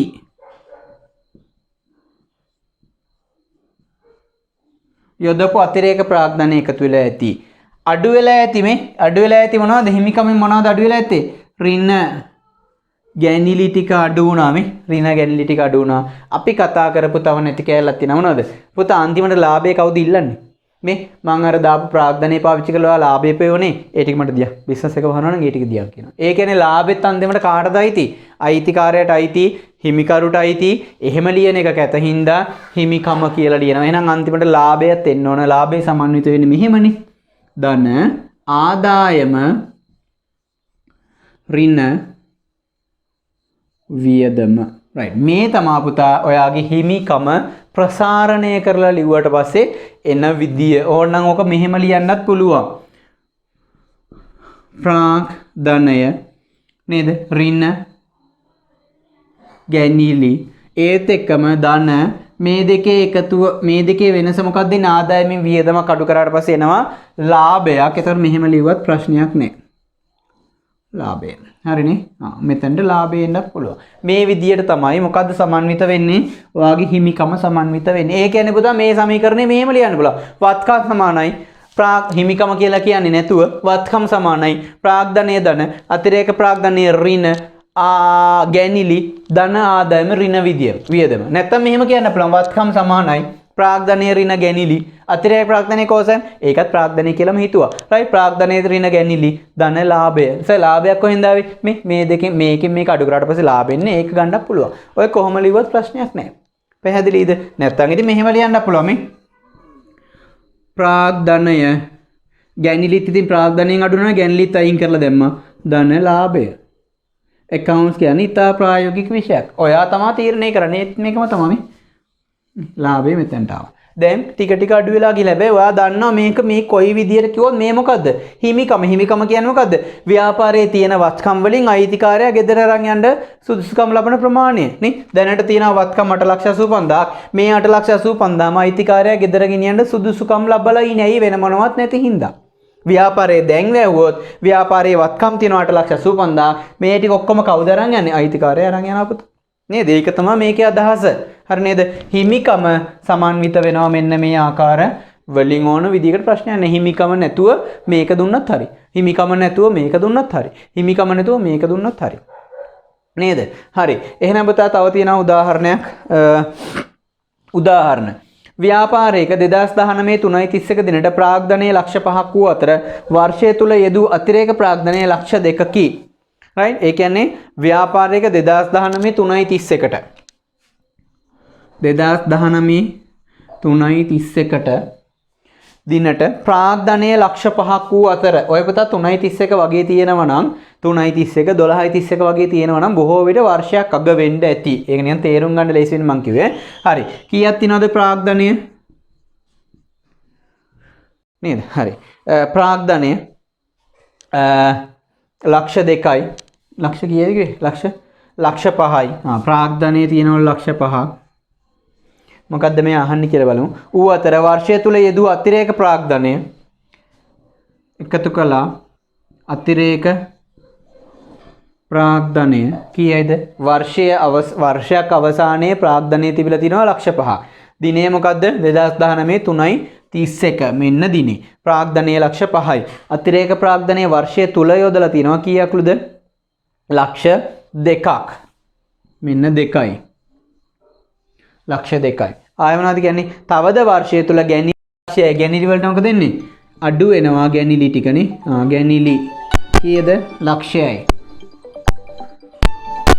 අඩු කරා. ඒත් එක්කම වර්ෂයේ මුළු ආදායම ලක්ෂ 8ක්ද වර්ෂයේ වියදම ලක්ෂ 5ක්ද වන්නේ නම් 2020 3.31ට මුළු හිමිකම ගන්නේ කරන්න. ඒ කියන්නේ පුතා අපි accounts හදන්නේ සාමාන්‍යයෙන් කාලච්ඡේදයක් කියන ප්‍රමාණයකට කාලයකට. කාලච්ඡේදය බොහෝ විට පටන් ගන්නවා ජනවාරි 1 වෙනිදා ඉඳන් බොහෝ විට ඒක ඕනම මාස 12ක් වෙන්න පුළුවන්. එක දිගට යන මාස 12ක් අපි ගිනුම් කාලච්ඡේදයක් කියලා හඳුනා ගන්නවා. හැබැයි බොහෝ විට විභාගෙ දෙන්නේ එක්ක ජනවාරි 1 වෙනිදාන් පටන් ගන්න 12:31කින් ඉවර වෙනවා. නැත්තම් අප්‍රේල් 1 වෙනිදාන් පටන් අරගෙන 3:31කින් ඉවර වෙනවා. ඇයිද ඒ කොහෙටවත් නැති එකක් ගත්තේ? පුතා ආදායම් බදු ඊට පස්සේ එයාගේ බදු හදන්න ඕන තක්සේරු වර්ෂය year of assessment කියන එක. ඒ අවුරුද්දට තමයි අපි බදු හදන්නේ. ඒක අප්‍රේල් 1 වෙනිදා ඉඳන් 3.31 කියන අවුරුද්දට තමයි හදලා තින්නේ. ඒත් මාස 12ක් තමයි එන්නේ. 1යි 4යි අපි හිතමුකෝ 18 19 කියලා. 18න් පටන් අරන් ඉවර වෙන්නේ 31යි 3යි 2019. ඒත් මාස කීයක් තියනවද? මාස 12ක් ඒත් තියෙනවා. මේකත් වාගේ ගිණුම් කාලච්ඡේදයක් වෙන වෙලාවල් තියෙනවා බොහෝ විට. සමහර ව්‍යාපාර ජනවාරි 1 වෙනිදාන් පටන් ගන්න 12:31කින් ඉවර වෙනවා. සමහර ඔය UK based companies ඒව තියෙනවා. නැත්නම් Swiss based companies තියෙනවා. සේවා සපයන ආයතන එයාලට ගැළපෙන ආකාරයට එයාලා ගිණුම් වර්ෂය හඳුනා ගන්නවා. හැබැයි මාස 12ක කාලච්ඡේදයක් ඒ තුල අන්තර්ගතයි. හරි නේද? දැන් මේකේ පුතා අරන් පටන් ගන්න තියෙන ව්‍යාපාරය කවද්ද?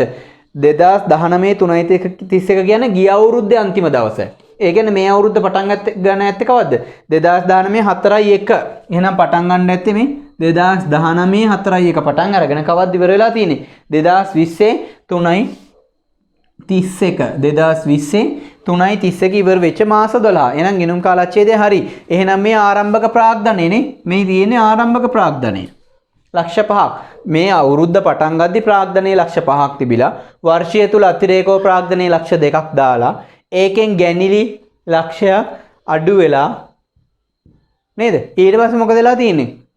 ආදායම ලක්ෂ 8යිලු මේ ආදායම ලක්ෂ 8යි. ඒ කියන්නේ මේ අලුත් කෑල්ලක් හදන්න යන්නේ. මොකක්ද අලුත් කෑල්ල? මේකෙන් එන්න යන්නේ ලාභය නේද? ආදායම ලක්ෂ 8යි. ඒත් එක්කම වියදම ලක්ෂ 5යි. ඍණ වියදම ලක්ෂ 5යි.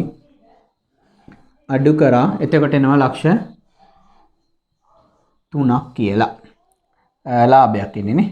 ලක්ෂ 3යි. එතකොට අවසානයේ හිමිකම කීයක් වෙයිද? එයා අහන්නේ මොකද්ද? 2020 3.31ට. ඒ කියන්නේ වර්ෂය අග වෙද්දී හිමිකම කීයද කියලා. ආරම්භයේ තිබ්බ ලක්ෂ 5ක් වර්ෂය තුල අතිරේක ප්‍රාග්ධනයේ ලක්ෂ 2යි. ගැනිලි අඩු කරා ලක්ෂයයි. ආදායමෙන් වියදම අඩු කරාට පස්සේ ලාභය එනවා ලක්ෂ 3ක්. ඒකත් අයිතිකාරයට එහෙනම් හිමිකම මුළු එකතුව කීයද? 2යි 7යි 7න් එකක් ගියාට පස්සේ 6යි 6ට 3ක් එකතු කරාට පස්සේ ලක්ෂ 9යි. හරිද බලන්න හරිනේ. ආන් තියෙනවා පුතා සමීකරණයේ ලක්ෂ 9යි. එහෙනම් මුළු හිමිකම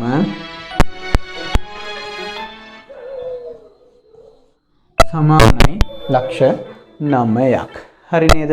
ඕක තමයි ඔයා ඉගෙන ගන්න ඕන සමීකරණය. මේ තියෙන පුතා හිමිකමක් හැදෙන විදිය ප්‍රායෝගිකව අපි හදලා බැලුවා. හරි නේද? ඒක හිමිකම හැදෙන සමීකරණය. හැබැයි ඔයාගේ සමීකරණයේ සාමාන්‍ය ගිණුම් කරන සමීකරණේ වත්කම සමානයි හිමිකම. හිමිකම හැදෙන විදිය තමයි මේ බෝඩ් එකේ මේ පැත්තේ අපි කතා කරේ. හරිනේ? ඊළඟ උදාහරණයක් යන්න. උත්තරේ තියෙනවා යටිනේ. ඊළඟ සමීකරණෙත් තියෙනවා. හරි පුතා. ඊළඟ උදාහරණයට යන්න. ව්‍යාපාරයක මුළු හිමිකම 2020 3.31 දිනට ලක්ෂ 9ක් විය. 2020 3.31ට වර්ෂයක් අග නේද? ලක්ෂ 9ක් විය.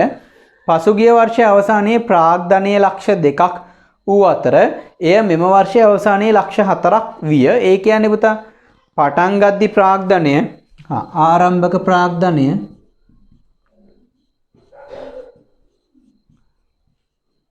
ලක්ෂ 2යි නේ. ලක්ෂ 2යි. ලක්ෂ 2යි. එය මෙම වර්ෂයේ අවසානයේ ලක්ෂ 4ක් විය. ඒ කියන්නේ මේක ප්‍රාග්ධනය වැඩි වෙලානේ තියෙන ලක්ෂ 2කින්. අවුරුද්ද පටන් ගද්දි ලක්ෂ 2ක් තිබ්බ එක මේ අවුරුද්ද ඉවර වෙද්දි ලක්ෂ 4ක් වෙලා. එහෙනම් මොනවද පුතා වෙනසට හේතුව ප්‍රාග්ධනය වෙනස් වෙන්න? අතිරේක ප්‍රාග්ධනය එන්න ඇති සුද්ධ වශයෙන් right අතිරේක ප්‍රාග්ධනයක් එන්න ඇති කීයද? ලක්ෂ 2ක. එහෙනම් දෙකක් තව එකතු වෙන්න ඇති මේ අවුරුද්ද තුල. right ඊට පස්සේ ගැනිලි තියනවා. ගැනිලි වෙනම දෙනවා නේ. right ගැනිලි තියනවා. පසුගිය වර්ෂයේ අවසානයේ ගැනිලි 1,50,000ක්ද මෙම වර්ෂයේ අවසාන වන විට 2,50,000ක්ද විය. right එහෙනම් ඔයාගේ ගැනිලි තියනවා මුළු ගැනිලි තියෙනවා. මුළු ගැනිලි ටික අයින් කරමු. එතකොට මුළු ප්‍රාග්ධනය ඔන්න ආවා. ආරම්භක ප්‍රාග්ධනයට අතිරේක ප්‍රාග්ධනය එකතු කරා. ඒකේ මුළු ගැනිලි ටික කීයක් තියෙනවද? 2,50,000ක් ගැනිලි තියෙනවා. ඒ ටික අඩු කළා දාමු. 2,50,000ක් ගැනිලි අඩු කරා. ඒත් එක්කම 2020 3.31 වෙනකොට මුළු ලාභය නැතහොත් මුළු රඳවාගත් ඉපයුම් ගණනය කරන්න. right මේකට ආවට පස්සේ මේ බලන්න පුතා යා කියලා තියෙන කතාව. ඒ කියන්නේ දැන් ඔයාට මේ හිමිකම සමන්විත වෙන ආකාරයෙන් ටිකක් දීලා තව එකක් මුල්ල දුන්නා. මොකද්ද? දැන් අහන්නෙත් ප්‍රශ්නේ ගිහිලා බලන්න. 2020 3.31 වන විට මුළු ලාභය නැතොත් රඳවාගත් ඉපයුම් ගණනය කරන්න. සර් එහෙම එකක් ඉගෙන ගත්තේ නෑනේ. නෑනේ පුතා ඉගෙන ගත්තේ නැති උනාට මෙන්න මේ සමීකරණ වල ලාභය උක්ත කරගත්තා නම් මොකක්ද වෙන්නේ? ඔයාට ලාභය හොයාගන්න පුළුවන්. දැන් මේ සමීකරණේ අපි ලාභය උක්ත කරගන්න ඕනේ. දැන් කොහොම හරි ලාභයත් එක්කම හිමිකම කීයක් තිබිලා තියෙනවද 2020 3.31කට මුලින්ම කිව්වේ. ඔය අහන දවසට මුළු හිමිකම එයා දෙනවා. කීයයි කියලාද? හිමිකම අවසාන හිමිකම ලක්ෂ 9ක් වෙලා තිබිලා. ලක්ෂ 9යි. දැන් ඔයා බලන්න තියෙන්නේ අවසානයේ ලක්ෂ 9ක හිමිකමක් එන්න නම් තව කොච්චරක් ඔයාට අඩුයිද? හිමිකම සමන්විත වෙන්නේ මූලික ප්‍රාග්ධනය එකතු කරා අතිරේක ප්‍රාග්ධනය අඩු කරා ගැනිලි සහ එකතු කරා ලාභය නැත්තම් එකතු කරා ආදායම ඍණ වියදම. ඔහොමනේ හැදෙන්නේ. ඒ කියන්නේ දැන් අපි හදලා බලමු මේ தත්ත්වය වෙනකන් ලක්ෂ 9ක හිමිකමක් එනවාද කියලා. right ලක්ෂ 2කට ලක්ෂ 2ක් එකතු කරාම ලක්ෂ 4යි. ලක්ෂ 4ෙන් 2,50,000ක් ගියාට පස්සේ 1,50,000යි. එතකොට මෙතෙන්ට පුතා ලක්ෂ 9ක් එන්න නම් තව කීයක් අඩුයිද?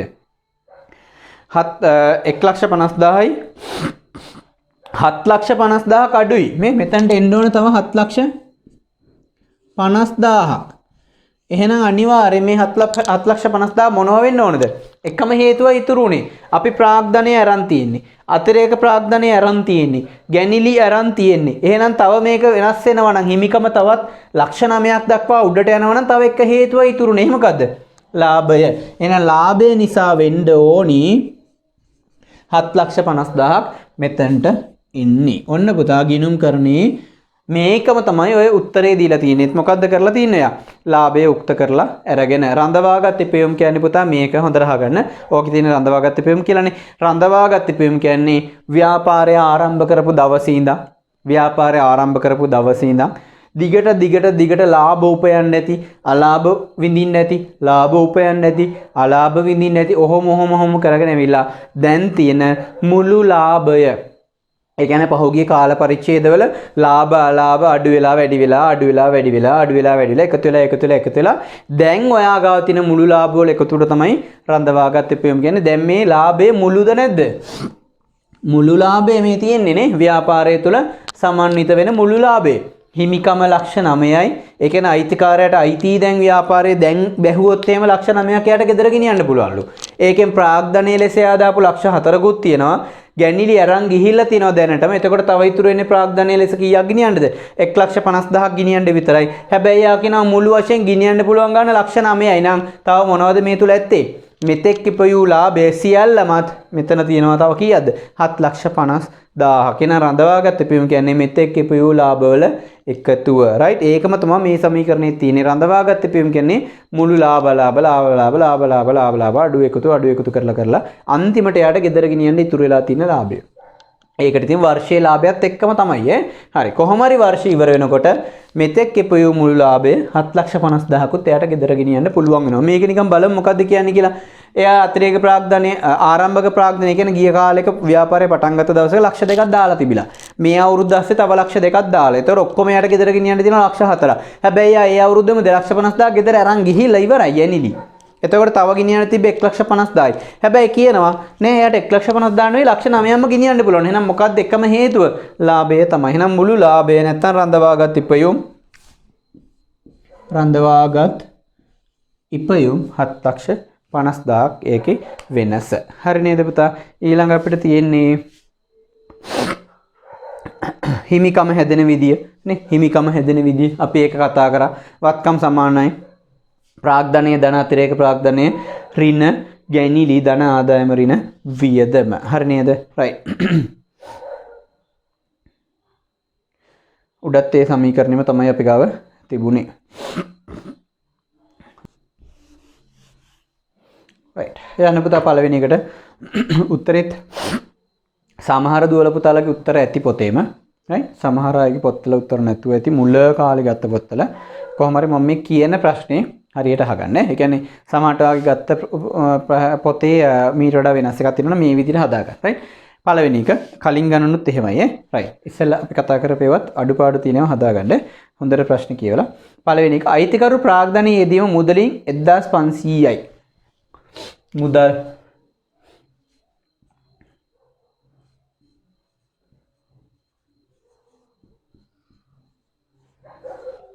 මේ පැත්තට එනවා එකතු කළා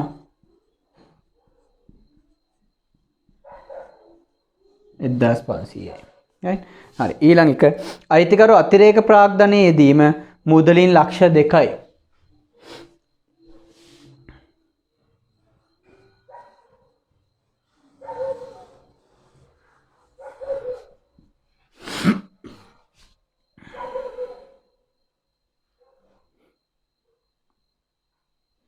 අපි සමීකරණය උඩින් ලියගමුනේ. හිමිකම්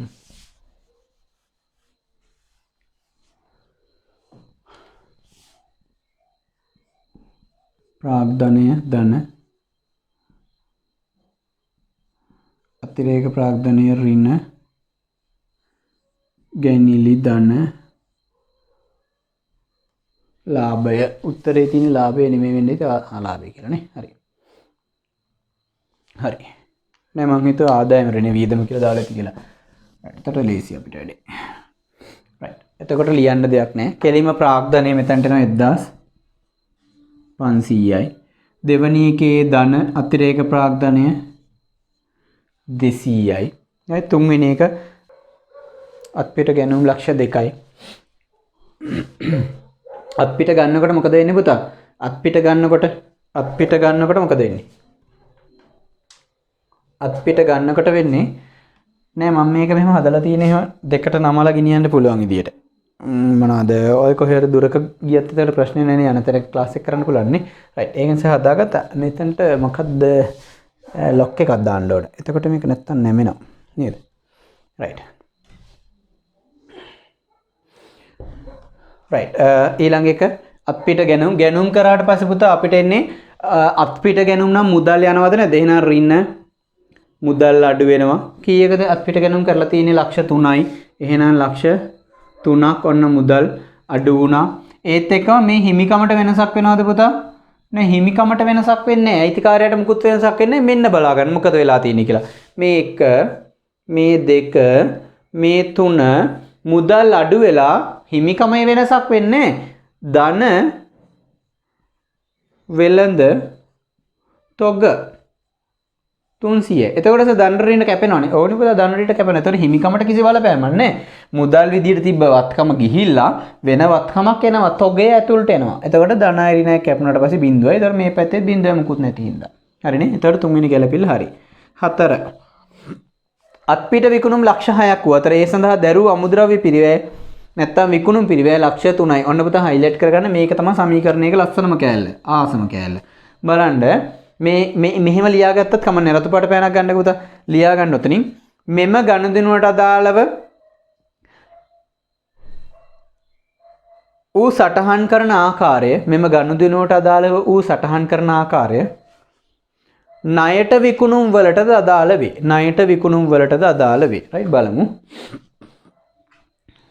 අත්පිට විකුණුම් ලක්ෂ 6යි. දැන් කල්පනා කරන්න. අත්පිට විකුණුම් කියන්නේ සල්ලි වලට විකුණලා තිනවා. සල්ලි මට එනවා තොගේ කාට හරි දීලා. රයිට්. එහෙනම් මම ඔයාලට මුදල් එනවා කියලා කීයක්ද කියන්නේ? අත්පිට විකුණුම් ලක්ෂ 6. එහෙනම් ධන මුදල් වැඩි වෙනවා මගේ ලක්ෂ 6ක්. හරි නේද? ඒස් දැන් පුතා බඩු විකුණද්දී මොකද කරන්නේ? මම රුපියල් 500කට මොනවා හරි ගන්නවා. මේ කැල් එක රුපියල් 500ක් දීලා ගන්නවා. මම කැල් විකුණන එක නෑ. කැල්කියුලේටර්ස් විකුණන එක නේ. කැල්කියුලේටර් එක මම ගත්තා රුපියල් 500ක් දීලා. බය කෙනෙක් හොයලා මෙහෙම ටුක් ගාලා මේක විකුණලා දානවා. කීයටද? 600ට. රුපියල් 100ක ලාභයක් තියා. එහෙනම් මේ වත්කම මට කීයට ගත් එකක්ද මේ නැති වෙන්නේ ඔයාට? 500ට ගත්ත කැල්කියුලේටර් එක තමයි කාට හරි මම දෙන්නේ. ඒ කියන්නේ ඔයාට විකිණීම සඳහා අහිමි වන තොගේ වටිනාකම කීයද? රුපියල් 500ක කැල්කියුලේටර් එකක් වාට නැති වෙන්නේ. 600ක කැල් එකක් නැති වෙන්නේ නෑ. 600ක් සල්ලි එනවා. 500ක කැල් එකක් කොහෙන් හරි ගත්තා. ඒක කාට හරි දුන්නා. එතකොට මේ කීයක් වටින එකක්ද? මට දුක හිතෙන්නේ කීයක් වටින කැල් එකක් මට නැති වෙනව කියලාද? 500ක් වටින කැල් එකක් මට නැති වෙනවා. මෙන්න තියාගන්න 500ක් වටින කැල් එක මට ඔයා 600ක් දෙන්න. හරි නේද? අන්නේ අහිමි කරගන්න තොගේ වටිනාකමට අපි කියනවා විකුණුම් පිරිවැය කියලා. ඒ කියන්නේ පුතා විකුණන්න අදාළව ඔයා ගාව තොගයක් තිබිලා ඒක යනවනේ මෙහෙම එළියට තොගය දැනට තියෙන තොගය මේ ස්ථාවරවත්කම් මෙහෙම නේ වෙළඳාම සඳහා තියන් ඉන්න තොග මෙහෙම නැති වෙනවා. ඒක මං කිව්වේ මං කැල්කියුලේටර්ස් විකුණන එකනේ. මං ගාව කැල්කියුලේටර්ස් කොටක් තිබ්බා. අන්න ඒකෙන් එකක් අරගෙන මම මෙහෙම දෙනවා. එතකොට මට තොගය මේකේ 500ක් ගහලා තියෙනවා කියලා හිතන්නකො. මේම යනවා. කීයක වටින කැල් එකක්ද මේ යන්නේ? 500ක කැල් එකක් මෙහෙම එහාට යනවා. එහෙනම් පුතා අන්නේ අහිමි වෙන තොගේ වටිනාකමට කියනවා විකුණුම් පිරිවැය කියලා. විකුණුම් පිරිවැය කීයක් වටින එකක්ද දීලා තියෙනවා කියන්නේ? විකුණුම් පිරිවැය එහෙනම් දීපු කැල් එකේ වටිනාකම ලක්ෂ 3යි දැන්. ඒ කියන්නේ ඔයාලට නැති වුණා ලක්ෂ 3ක තොග. එහෙනම් මෙතන එනවා මුදල් ලක්ෂ 6ක් එනවා. කීයක් වටින තොග අහිමි කරගෙනද? 300ක තොග අහිමි කරගෙන. සර් එතන නම් ටැලි වෙන්නේ නැත. පුතා මේ බලන්නකෝ මුදල් ලක්ෂ 6ක් මේම ආවා. තොගය මේම ගියා. මොනවද වැඩි? මුදල් වැඩි. මොකද්ද ඒ ලාභය? ලාභයක් එන්නේ නැද්ද මෙතන? මුදල් ලක්ෂ 6ක් එනවා. ඔයාට තොගය අහිමි වුණේ ලක්ෂ 3ක. නේද? ඒ කියන්නේ සර් වැඩිපුර හම්බ කරගන්නේ. හැබැයි සර් මේ සමීකරණේ ටැලි වෙන්නේ නැහනේ. එහෙනම් දැන් මොකද කරන්න තියෙන්නේ? ටැලි වෙන්නේ නැත්නම් බලන්න මේ වෙනස මොකද්ද කියලා. ප්‍රශ්නෙට උත්තරේ තියෙන සමීකරණයෙන් එහා පැත්තේනේ. දැන් ඇවිල්ලා අහනවා අර යාළුවා අර මේ ඉස්සරහින් අනෙක් කෙනා ඇවිල්ලා අහනවා මේ ඉස්සර තිබ්බට වඩා මේ මුදල් නම් ලක්ෂ 6ක් වැඩි වෙලා හැබැයි තොගය 300ක් නැති වෙලා. ඒ කියන්නේ තිබ්බ 300ක තොග ඔයා නැති කරගෙන වෙනවත්කමක් තිබ්බ 300ක තොග නැති කරගෙන වෙනවත්කමකින් තිබ්බට වඩා 300ක් වත්කම වැඩි කරගෙන තියෙනවා. ඇයි? තොගය 300යි තිබ්බේ. ඒක ගියාට 600ක් ඇවිල්ලා කියනවා. ඒතර මං අහන ප්‍රශ්නේ අර ළඟ යන එක අහනවා. 300ක වත්කම් වැඩි වෙලානේ බා. කොහොමද වැඩි වුනේ? වැඩි වුනේ කොහොමද පුතා? උපයාගත් ලාභය. නේ ලාභය නිසා වැඩි වුනේ. ලාභය කාටද අයිති? අයිතිකාරයන්ට. අයිතිකාරයන්ට අයිති නම් ඒකට කියනවා හිමිකම කියලා. එහෙනම් මෙතනට එනවා කීයක්ද? ලාභය 300යි. ලාභය 300යි. නේ එතකොට ටැලි වෙනවද නැද්ද? මේ බලන්න මේ සමීකරණ විතරක් කරා 600න් 300ක් ගියාම 300ක් මෙතනට එනවා උත්තරේ. එහා පැත්තේ තියෙන 300මයි. සර් ඔක අලාභයක් වුණා බලන්න. අලාභයක් වුණා. අපි හිතමු මුදල් ආවේ. මම මෙතනම හදන්න. මුදල් ආවේ 300යි. කැල් එක වටිනවා කීයද? කැල් විකුණන එක්කෙනෙක් කැල්කියුලේටර්ස් විකුණන එක්කෙනෙක් 600ක් වටින කැල් එකක් දීලා තමයි මේ 300ක් සල්ලි ගත්තේ. එතකොට අලාභයිද නැද්ද? අලාභයි. කීයද? 300ක් අලාභයි. එතකොට අහනවා මේ ඉස්සර බම් වත්කම් මේ 600ක් තිබ්බා. දැන් ඔයා ගාවේ 600 දීලා අලුතෙන් ආවේ 300යිනේ. ඔයා තොග මොනවාද? තොග අහිමි කරගෙන තියෙනවා නැත්නම් අලාභයක් තියෙනවා කීයකද? 300. කවුද ඔක දරන්නේ? අයිතිකාරයා දරන්නේ. මේ. හරිද? මේ මෙතන තියෙන අලාභය කවුද දරන්නේ? අයිතිකාරයා දරනවා. ලාභ වුණත් ඒක අයිතිකාරයට යනවා. අලාභ වුණත් ඒක අයිතිකාරයට තමයි යන්නේ. පැහැදිලිද? රයිට්. එහෙනම් ඒකත් ඉවරයි. මේකම කරන්න නේ මේ ටික. එහෙනම් ලාභ අලාභ ඔක්කොම යන්නේ අයිතිකාරයට. මේක ආයේ රිවයින්ඩ් කරලා ආයේ බලන්න. රයිට්. ඊළඟ එක. අමල්ගෙන් අත්පිට ගැනුම් 50000යි. අත්පිට ගැනුම් නම් ඉතින් පස්සේ නේ 5. අමල්ගෙන් අත්පිට ගැනුම් මුදල් යනවා ඍණ මුදල් 50යි. තොගය එනවා ධන තොග නැත්තම් වෙළඳ තොග 50යි. එහා පැත්තට කරන්න දෙයක් නැහැ නේ. එහා පැත්තට මුකුත් වෙන්නේ නැහැ. රයිට්. 6 වෙනි එක. පුළුවන් නේද 6 වෙනිය? 6 වෙනි එක. විමල්ට ණයට විකුණුම් 200ක් වූ අතර එහි විකුණුම් පිරිවැය 25000. ඒ කියන්නේ ලක්ෂ 2ක සල්ලි එන්න ඕනි. ඔබ බලන්න ලක්ෂ 2ක විකුණුන්නේ වෙලා තියෙන ලක්ෂ 2ක සල්ලි එන්න ඕනි.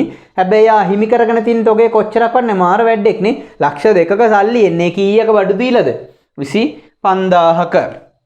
මන් දන්නේ නැහැ පුතා මොනවද දැන් මේක මොකද්ද මේ? ණයට එක. එතකොට සල්ලි එන්න විදියක් නැහැ නේද? ඔව් මන් දන්නේ නැහැ පුතා මොනවා හරි කමන්නේ. ඔයාට එන්න තියෙනව නේද? සල්ලි එන්න තියෙනව නේද? දැන් 25000ක බඩු තියලා කාටද දීලා තියෙන්නේ? විමල්ට මේ 25000ක බඩු තියාගන්න විමල්. විමල් කියන මං ගන්න දැන් සල්ලි දෙන්න විදියක් නැහැ. හරි. තොගය ධන ගැන පස්සේ කතා කරමුකෝනේ. තොගය අඩු වෙනවා කීයක්ද? තොගය 25000ක් අඩු වෙනවා. මුදල් එන්නේ නැහැ. නමුත් පස්සේ ගෙවන්නම් කියනවද නැද්ද? පස්සේ ගෙවන්නම් කියලා කියනවා. ඒ කියන්නේ මට ඒක අනාගතයේදී හම්බෙයිද නැද්ද? නුදුරු අනාගතයේ ලැබේවා එකඟ වෙලා තියෙන විදියකට.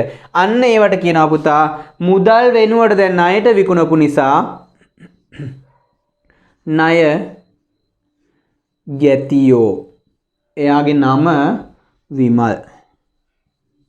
වත්කම කීයක් කියලාද? 200යි. මුදල් වෙනුවට දැන් එන වත්කම ණය ගැතියෝ විමල්. රයිට්. දැන් දෙකේ වෙනස කීයද? ලාභය කීයද? 175යි. ඒක කාටද අයිති? අයිතිකාරයට. හරිනේ. ඉස්සෙල් එකේ ලාභයනේ තියෙන්නේ. හරි. ඊළඟ එක 7. 7 වෙනි එක. ගමන් වියදම් 50000යි. ගමන් වියදම් 50000යි. මුදල් අඩු වෙනවද නැද්ද? ඍණ මුදල් 50යි. ලාභයට බලපානවද නැද්ද? ලාභය අඩු වෙනවනේ මේක වියදමක් නිසා නේ. එතකොට ලාභය අඩු වෙනවා කීයක්ද? 50කින්. ඍණට ඍණ. ලාභය අඩු වෙනවා වියදමක් නිසා. ඊළඟ එක විදුලි බිල් ගෙවීම 15000යි. මුදල් අඩු වෙනවා. ඍණ කීයද? 8 වෙනි එක. 15යි. ලාභය අඩු වෙනවා. එයි පුතා වියදමක් නේ. ලාභය අඩු වෙනවා 15. එතකොට දෙපැත්තම ටැලි වෙලා යනවා. 9. කෙලින් තියනවනේ. 9. අයිතිකරුට අයත් ලක්ෂ 7ක් වටිනා මෝටර රථයක් ව්‍යාපාරයට පැවරීම අතිරේක ප්‍රාග්ධනයක්. එකතු කළා. මෝටර් රථ කීයද? ලක්ෂ 7යිනේ. 700යි එකතු කරා. ඒත් එක්ක මේක මොනවාද? අතිරේක ප්‍රාග්ධනයක් දාන්න.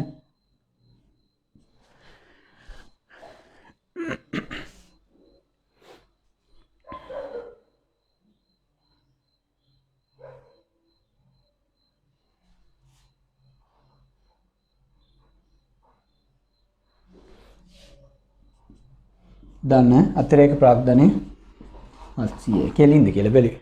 මේක මේ අතිරේක ප්‍රාග්ධනය නේ 700. ඊළඟ එක. ව්‍යාපාරයට ලක්ෂ 5ක් වටිනා යන්ත්‍රයක් මිලට ගැනීම.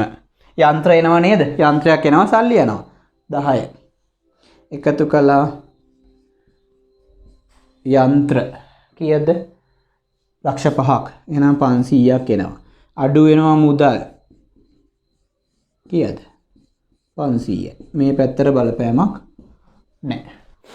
නේ. අයිතිකරුගේ මුදල් ගැනිලි 50000ක භාණ්ඩ ගැනිලි 20000යි. එහෙනම් මේ පැත්තෙන් ලියමු 11. ඍණ මුදල් කීයද මුදල් ගැනිලි 50000යි. එහෙනම් 50යි. ඒත් එක්කම ඍණ ආයෙ මොනවද? භාණ්ඩ තොග කීයද පුතා අඩු වෙන්නේ? තොග 20යි. 20යි. right හරි. ඍණ දෙකම ඍණ මේ තොග 20යි. මේ ඔක්කොම මොනවද? ගැනිලි. එහෙනම් ගැනිලි කොහොමද දාන්නේ? ඍණ. එතකොට එනවා ඔක්කොම 70යි. ඍණ ඒකත් ඍණ 70යි. හරිනේ. right අන්තිමයකට එනවා. අන්තිමයකද වෙනත් වියදම් 10000යි.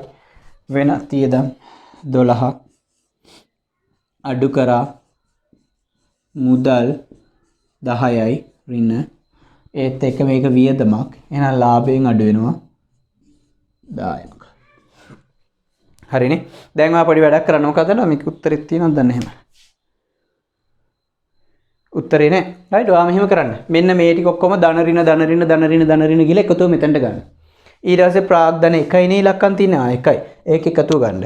ඊට පස්සේ අතිරේක ප්‍රාග්ධන තීරුව එකතුව මෙහෙම පල්ලට ගන්න. ගැන්ලි තීරුව එකතුව මෙහෙම පල්ලට ගන්න. ලාභයේ තීරුව එකතුව මෙහෙම පල්ලට ගන්න. අරගෙන බලන්න මේ පැත්තේ ටික එකතු කරලා දාගන්න කීයද කියලා. ඒක සමාන වෙන්න ඕන මේ සමාන ලකුණේ මෙහා පැත්තේ තියෙන ටිකට.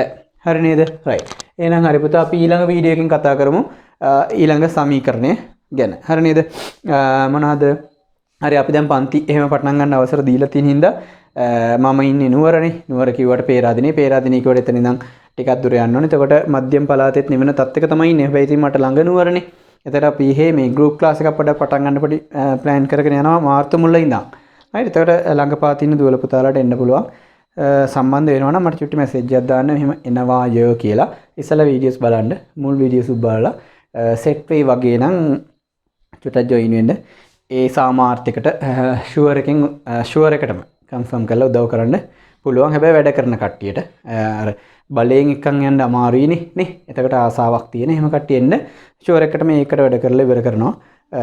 දුර්වල කෙනෙක් වුණත් කමක් නැහැ. දුර්වලයි කියලා පහලටම වැටිච්ච මානසිකව නේ. එහෙම කෙනෙක් වුණත් කමක් නැහැ. හැබැයි කැප වෙන්න රෙඩි නම් එන්න පුතා. අඩුම B එක නවත්තනවාමයි ෂුවර්. හරිනේ. රයිට්. එහෙනම් ඒ පණිවිඩය දෙන ගමන් අපි අදට නවත්තමු. ඊළඟට අපි ඊළඟ වීඩියෝ එකකින් පටන් ගමු. බැනුම් ටිකක් අහුවන් පස්සේ ඊළඟ වීඩියෝ එකත් කරයි. අද නම් හොඳටම බැනුම් අහලා තමයි මම මේ වීඩියෝ එක කරේ. ඔව් ළමයි තමයි කතා කරලා වයිනේ නේ. හොඳට වයිනා මට. වේලාව නැණි පුතා ඒකෙන් තමයි චුට්ටක් පරක් වෙන්නේ. රයිට්. හරි. අපි එහෙනම් ඊළඟ වීඩියෝ එක කරමු. දැන් චුට්ටක් ෆ්‍රී වුණා. ඒකින්ද පුළුවන් මේ. රයිට්. එහෙනම් thank you පුතා. මේකෙන් ඉගෙන ගන්න ඇති කියලා හිතනවා නේ. ඊළඟ වීඩියෝ එකෙන් පටන් ගමු. මුල් ටිකත් බලාගෙන ඉන්න නේ. හරි. thank you.